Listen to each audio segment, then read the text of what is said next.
Seems there's not a lot of people on tonight for some reason. Probably there was some confusion as to what day I would have it this week.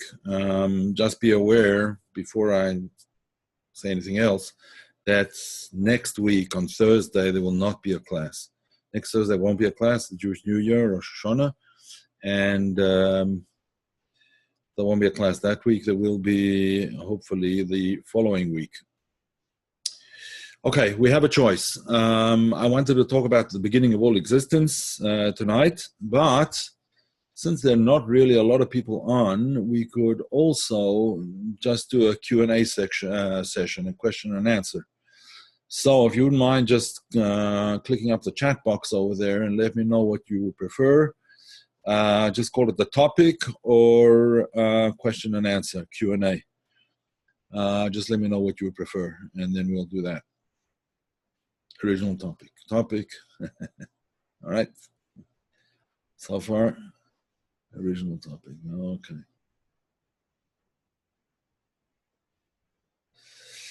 All right. So we seem to have the majority of votes, or all for the original topic. Okay. No problem. Okay. So let's just think about what the beginning of everything was. So the Torah tells us that, well, let me just take a step back. Why am I actually doing this? Why am I talking about this at this particular time? Others will watch the video later, right? Okay. Why am I talking about this at this particular time? Well, this Shabbos, this Sabbath day on Saturday, in other words, is in the Hebrew calendar, it's the 25th day of Elul, the 25th day of Elul. What is special about the 25th day of Elul? So the sages of the Talmud and various other places tell us that the specialty of this particular day is that what happened on this day was that it was really the beginning of creation. Although the Jewish New Year is celebrated on the first day of Tishrei, which is this coming Thursday and Friday. This coming Thursday it starts, Wednesday night, Thursday. That is the first day of Tishrei. So if you go back 6 days, there were 6 days of creation. On the seventh day, there was a rest day, so to speak. On the 6th day of creation was the creation of man. And the New Year is celebrated on the creation of man, not on the creation of anything else, not on the creation, really the beginning of creation. That in itself needs to be understood, but if you go back 6 days from the first day of Tishrei, you get to the 25th day of Elul, which will be this coming Sabbath day, the 25th of Elul. So the beginning of creation was really the 25th of Elul.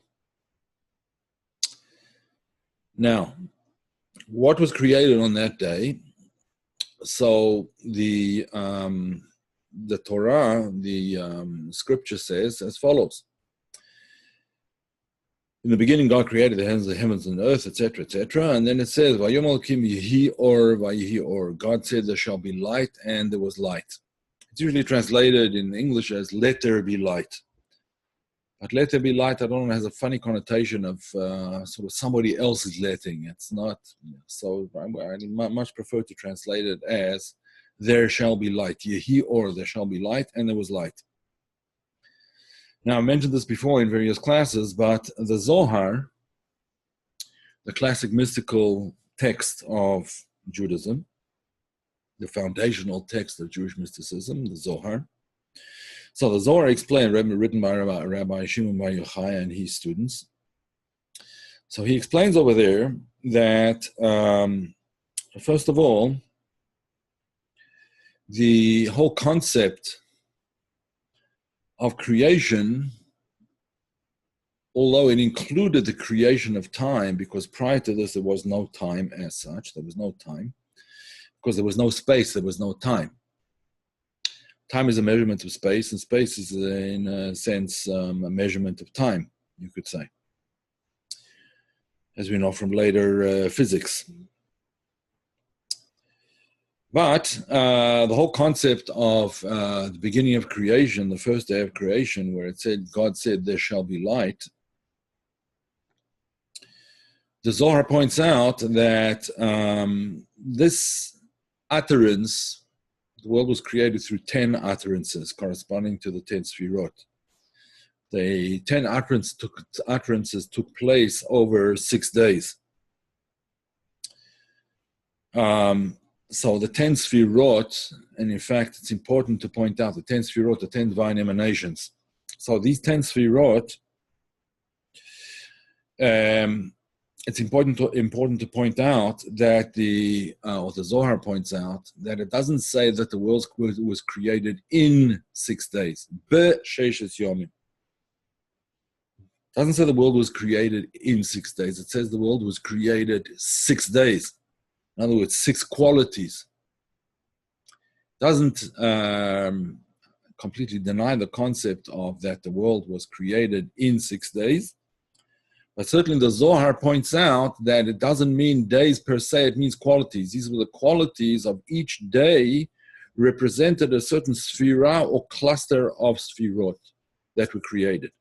So the 6 days of creation and the 7th day corresponds to the 6 sphirot of Zeir Anpin and the 7th Malchut, which corresponds to the Sabbath.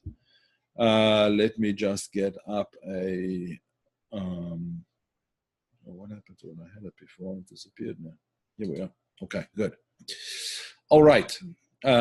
We've had this before, and I think, if I'm not mistaken, that Alex very kindly put in the days of the week corresponding to the various Sfirot.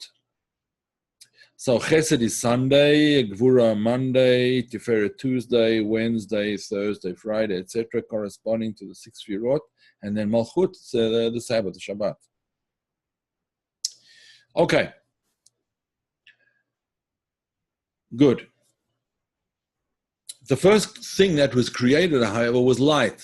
God said, there shall be light. But the Zohar, as I started off saying, and I sidetracked myself, the Zohar says, if you note very carefully, it says, with all of the other utterances, the 10 utterances through which the world was created, corresponding to all of the 10 Sfirot, all the other utterances say, Vayehi Chen. God said, there shall be, or let there be in the usual translation, and so it was, Vayehi Chen, and so it was. Except with light. It doesn't say that on the first day. Vayomer Elokim Yehi Or, and doesn't say Vayehi Chen, it says Vayehi Or. God said, there shall be light, and there was light. Now, the Zohar points out, why the difference between this and everything else? When everything else was created, it says, and it was so, or and so it was. Because, says the Zohar, the original light that God intended to be was concealed, it was hidden away, and a different light was emanated. Vayomer Elokim Yehi Or, there shall be light, and there was, in brackets, a different light, not the original light. Why is that? What happened? What's the whole purpose? What's the point? Why was it done like this? And the answer is as follows. When the Torah comes along to bring the oral Torah, the oral teaching to rabbis, explain as follows, Midrash. They say as follows: when if we would look at how things are done in the human realm, since we were all created in the divine image, therefore we can understand a lot about what goes on in the divine realm by understanding what goes on in the human realm. So, in the human realm, when a person, actually the analogy the Midrash uses is a king. when a king wants to build himself, he wants to build a palace, or he wants to build a city, or whatever it is that he wants to build, he obviously has some purpose in doing it. He doesn't just build because he doesn't have anything better to do. He doesn't have anything else to waste his money on. That may be true with some people, but certainly it's not true of the Almighty. It's not true of God. He only creates with purpose. And the purpose precedes the creation.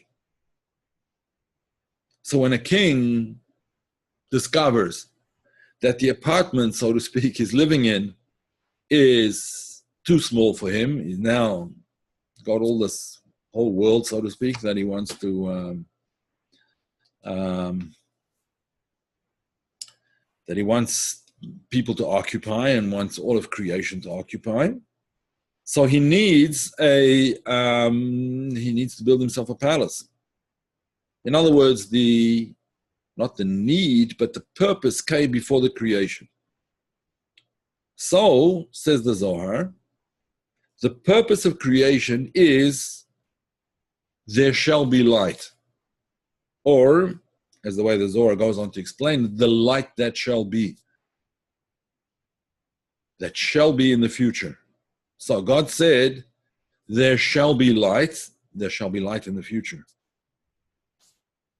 The original intention will be fulfilled. The original intention of creating this world in the first place will be fulfilled. What's that purpose? That purpose is light. The purpose of creation is, in fact, light, to contain the infinite light of God.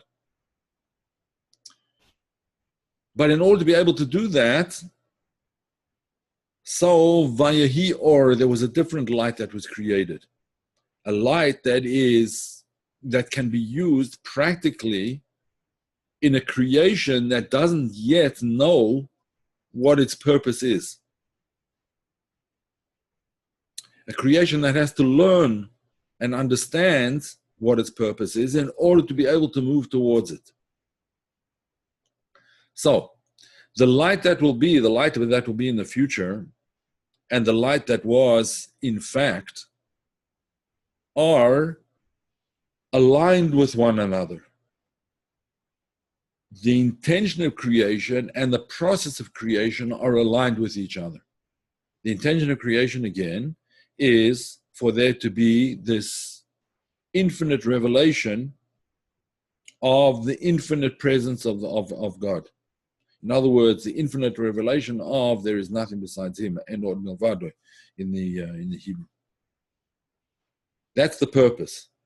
But in order for that to be the case, in order for that to happen, in order for that to become a reality, there first has to be a stepped down version in order for us to be able to move towards that ultimate goal.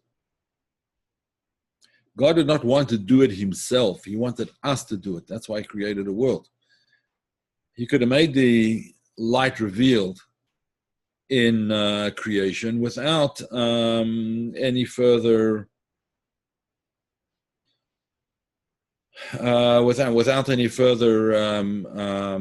interference or assistance from anybody else, right? He didn't need us to assist Him, but that's what He wanted. God wanted the world to become a place of light through our own actions. Therefore, what did He do? He hid the original light away, and we'll explain where He hid it in a minute. And He revealed a certain light that we would be able to use. In other words, where was this light revealed? In each of the days of creation, it says, and God saw that it was good. Vayar Elokim ki tov. Except on the second day, because it wasn't the second day, it wasn't yet a completion. The second day of creation didn't see its completion until the next day, until the third day of creation, and therefore the third day of creation, it says Tov Ma'od, it was very good. Why? To compensate for the second day of creation, which wasn't yet good. So the good of the second day and the third day together makes very good. Okay, so The purpose of creation then was in order to reveal the light. Each day of creation revealed its own light because it says about each day of creation, or ki tov. The word tov, which means good, is associated with light.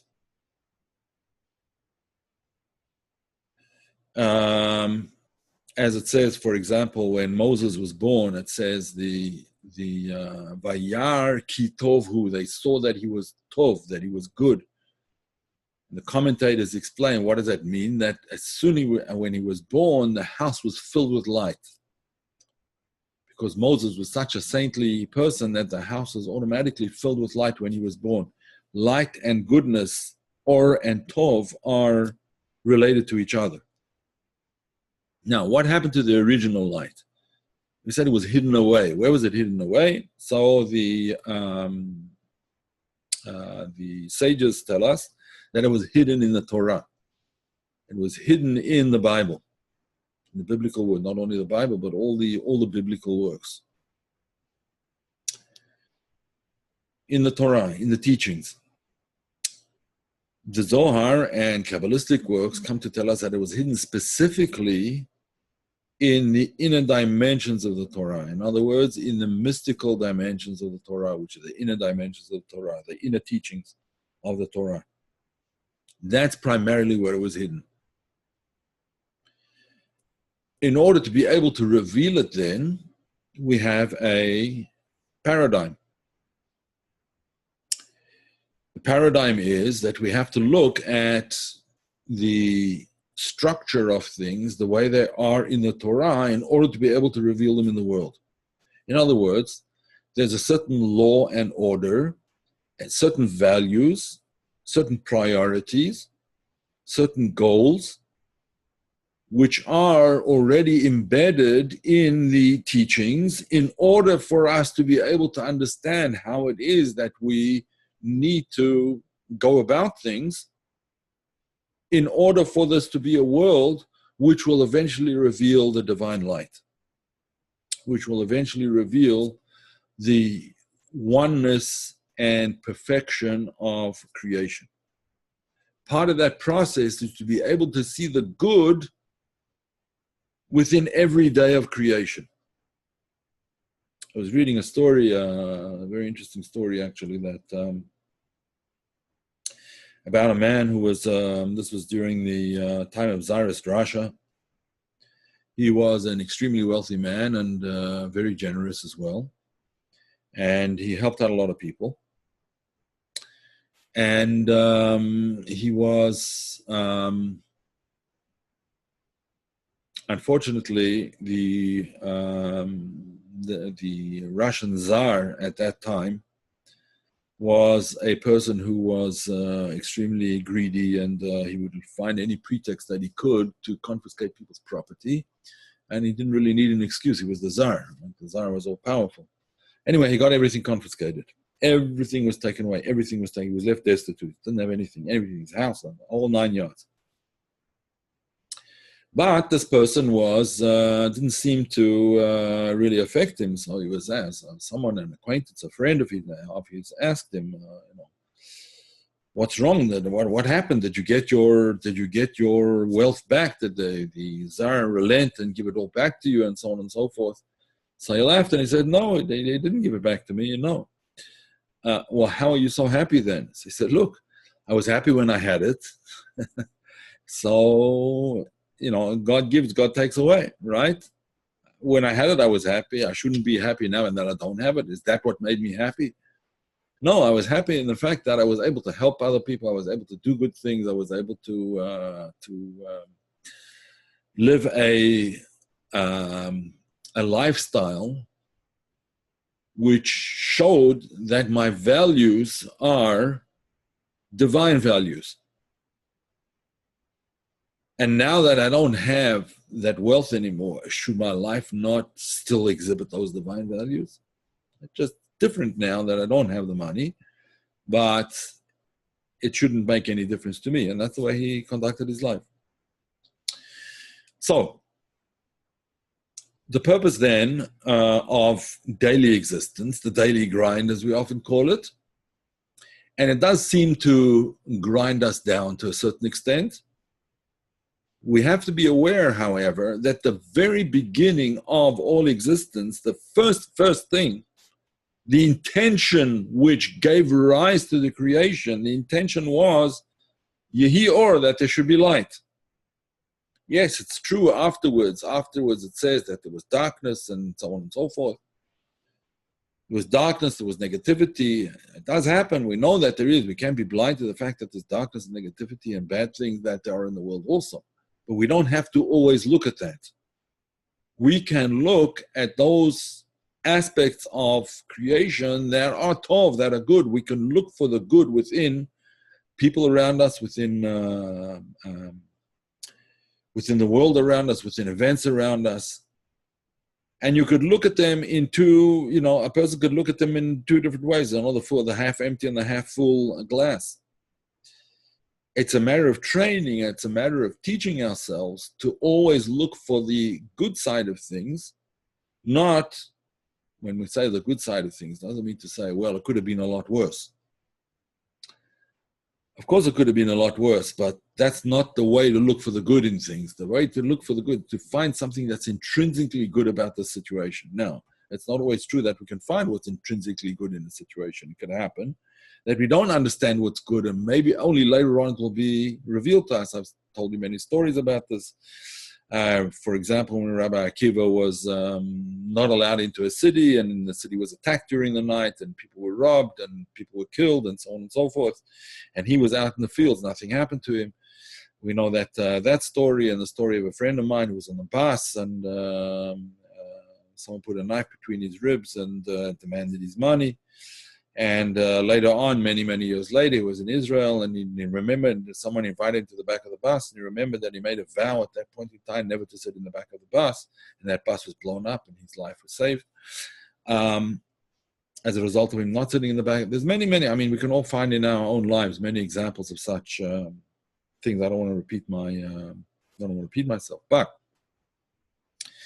since the point is that the goal of life is light, and the creation itself came about through light, every day was seen as good. So that's the way we have to do things as well. We have to know that we're moving towards the light, and that every day we're revealing a little bit of it. How are we revealing it? By looking at what it is. What was it in my day that was great? What was it in my day that was great? When a person wakes up in the morning, the first thought that should come into his head is, why was I created? What was I created for? Why was I created? My why. Why are you here? And the answer is, I was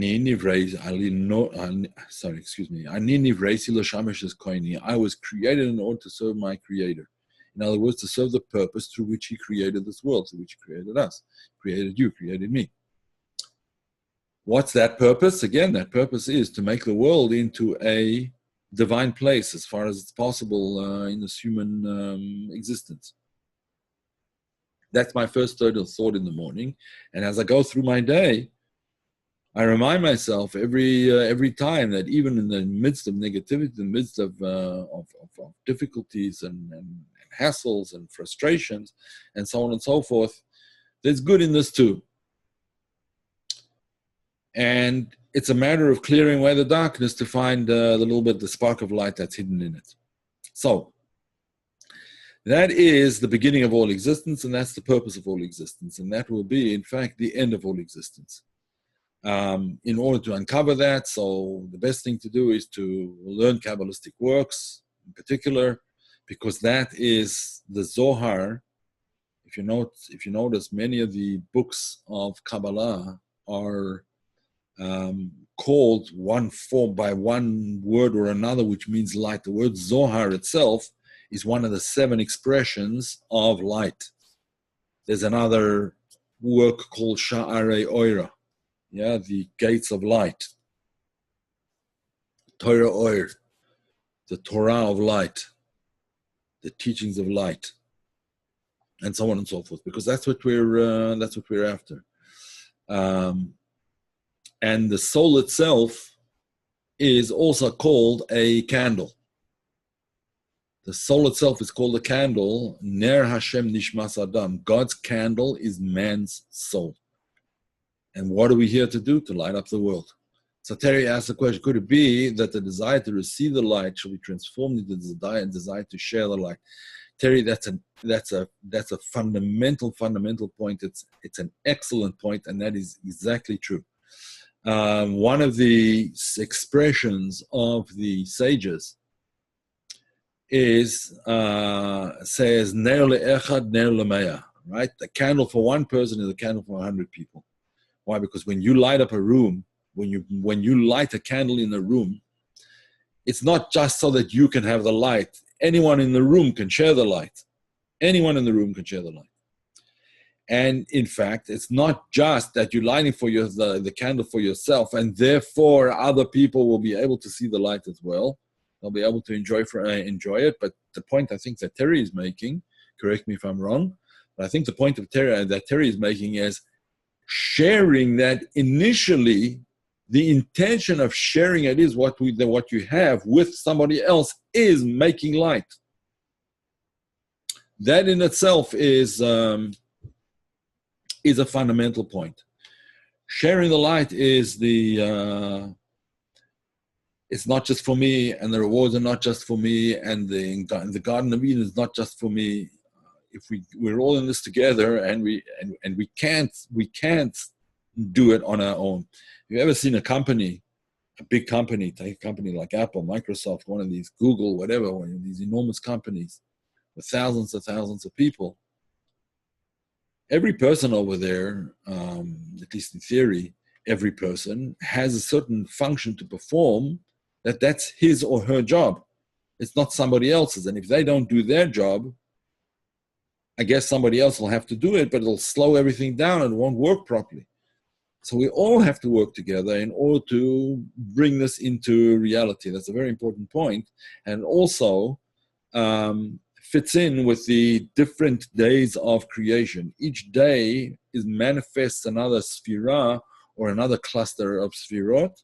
Each day manifests a sphira or cluster of sphirot. And all together, they form the entire week. They form the entire breadth of time, from the beginning of time to, in a sense, the end of time, if one could speak about the end of time. Time has a beginning. It's questionable whether it has an end. And what does it mean that there's the end to time? In any event, that is the idea of Vayomer Elokim Yehi Or. God said there shall be light, and there was light, in order that the light that God intended to be shall be. Okay, any questions?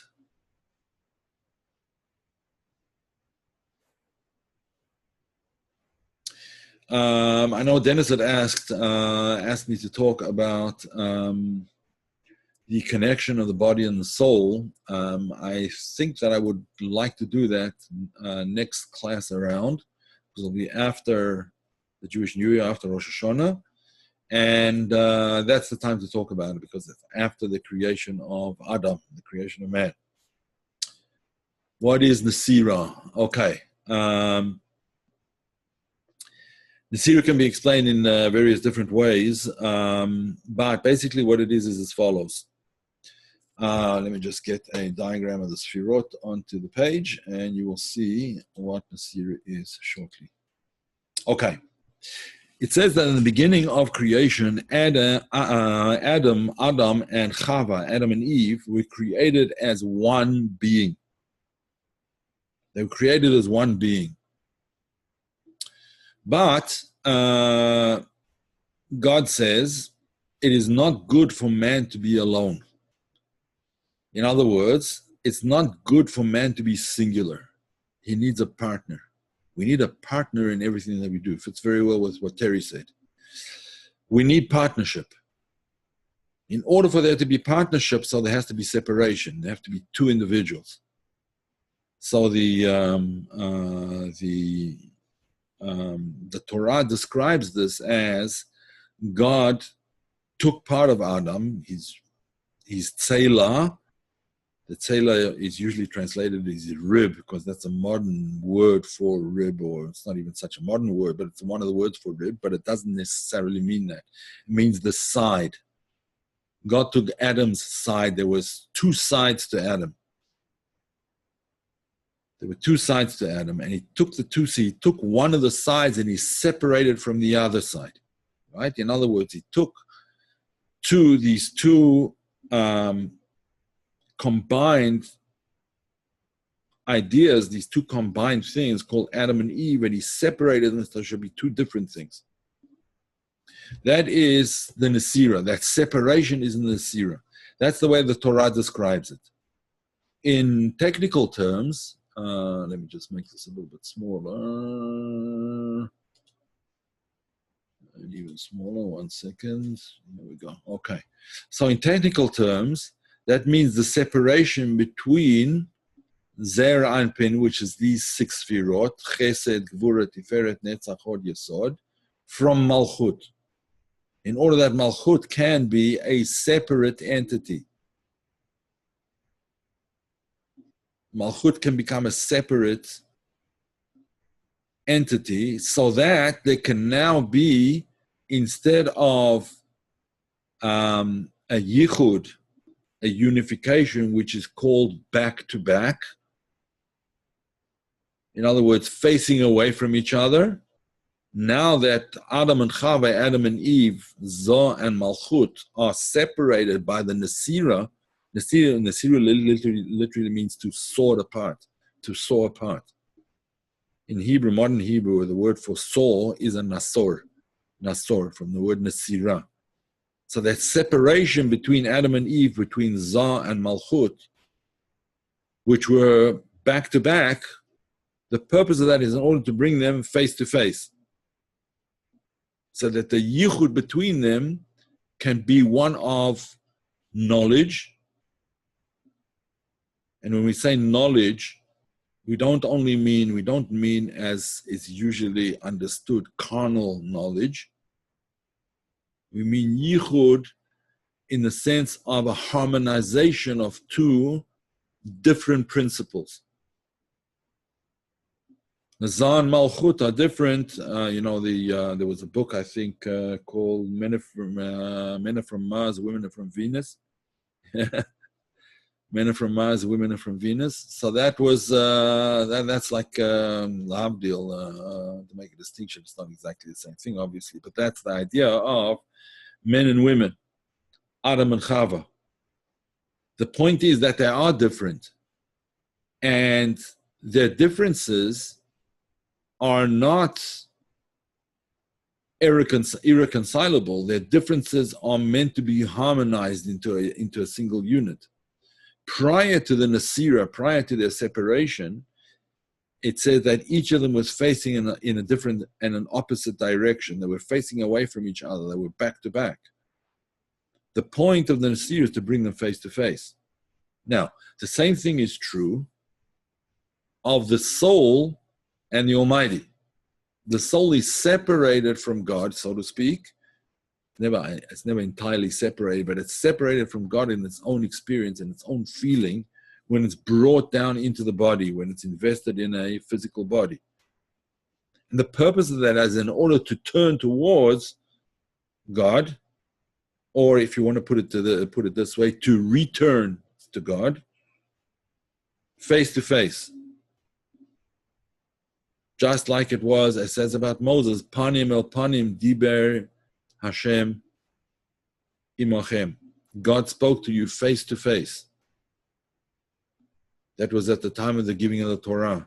And it says about Moses himself, Panim el Panim diber. He spoke face to face, so to speak, with God. In other words, that's called returning, or in the Hebrew word tshuva. Tshuva means to return to that state of oneness, but now not a state of oneness that's back to back. In other words, without knowledge and without understanding and without consciousness, but turn to each other in a state of consciousness and awareness and full awareness of what it is that we're doing. Okay, so that's Nesira. Terry asked it also. Oops. Let's see. Also could be that the end of time is not time per se, but the end of separation time, and space being what produces the illusion of separation. When separation is gone, there's only one. There's only one. It sounds like a very plausible explanation, Terry. When the end of separation and when there's unity, yes, then it'll be a case of Ein Od Milvado. Yeah, you're right. That's exactly right. There is a case of just one thing, and that one thing is there is nothing besides God, right? Ein Od Milvado. There's nothing besides it. Good, Marty. Without that separation, we would have transcendence only and not immanence. Right. The circular spherot and not the linear spherot, right. Also, due to atom or entropy, we have no absolute definition of divine good and bad, or at least one we can understand. I'm not sure about that we can't understand it. I think we can. Maybe it needs more discussion. We're probably not disagreeing, but let's think about it a little bit more. So I cannot gain without someone else losing. That is the nature of compromise. If I work all hours to help my family, I do not spend time with them, which hurts my family. How can I know what to do? There are no absolutes. Yeah, there are no absolutes. That is Adam, not the atom. Yeah. Oh, I see. Okay, got it. Okay. Yeah, rather deep thought over here. Has to be, I would have to think about that a little bit more. But yes, it's true that there are no absolutes in our world. It doesn't mean there's no absolutes in the infinite world, in the divine world. Of course there are. But yes, things are a matter of compromise. Yes. Anyone who tries to be absolutist in this world is going to fail miserably and be very, very much disliked by everybody else. That is true.